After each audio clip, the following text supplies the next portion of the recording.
शेतकरी मित्रांनो, रामराम. सांडोळचा शेतकरी या आपल्या यूट्यूब चॅनलमध्ये सर्वांचे स्वागत आहे.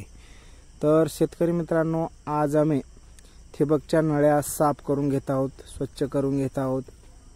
तर ते कशा पद्धतीने करत आहोत तर ही माहिती आपण अगदी कमी वेळामध्ये या व्हिडिओमध्ये पाहणार आहोत. तर ह्याच्या अगोदर आम्ही बी नळ्या स्वच्छ करत होतो.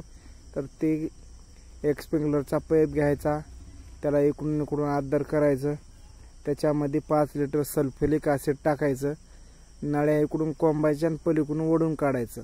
अशा पद्धतीने करीत होतो. पण गेल्या वर्षीपासून आता ही दुसरीच नवीन पद्धत वापरू राहिलो. तर ह्याच्यानं नंबर 1 नळ्या निघाल्यात. तर काय करायचं आहे शेतकरी मित्रांनो, आपण एकरी 5 ते 10 लिटर लागेल त्या हिशोबानं सल्फ्युरिक ॲसिड घेऊन यायचं आहे. आणि सल्फ्युरिक ॲसिड हे आपण एका पंपासाठी किती टाकायचं आहे तर एका पंपासाठी आपल्याला पाव लिटर हे सल्फ्युरिक ॲसिड टाकायचं आहे. तर मी तुम्हाला आता सुरुवातीपासून व्हिडिओ केलेला दाखवतो. तर हे का एका पंपासाठी आपण सल्फ्युरिक ॲसिड हे पाव लिटर घेतलेला आहे.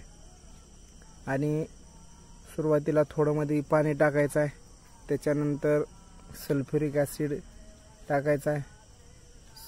एका पंपासाठी 1 घागर टाकायचा आहे. टाका. तर शेतकरी मित्रांनो, एका पंपासाठी 1 पाव हे सल्फ्युरिक ॲसिड टाकलो.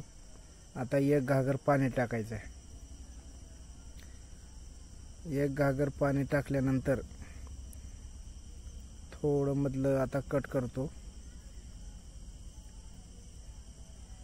1 घागर पाणी टाकणं झालं. आता 1 घागर पाणी टाकल्यानंतर आपल्याला काय करायचे, आता ही आमची जी नळी आहे ती 20 mm ची ठिबकची नळी आहे आणि लांबी जी आहे ती 200 फूट आहे. तर अशा पद्धतीने जोड करून घ्यायचा आहे.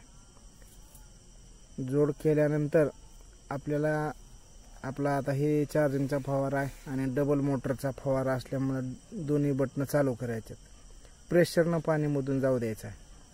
आता नळीच्या मधून हे आपलं ॲसिड आणि पाणी युक्त चाललेलं आहे.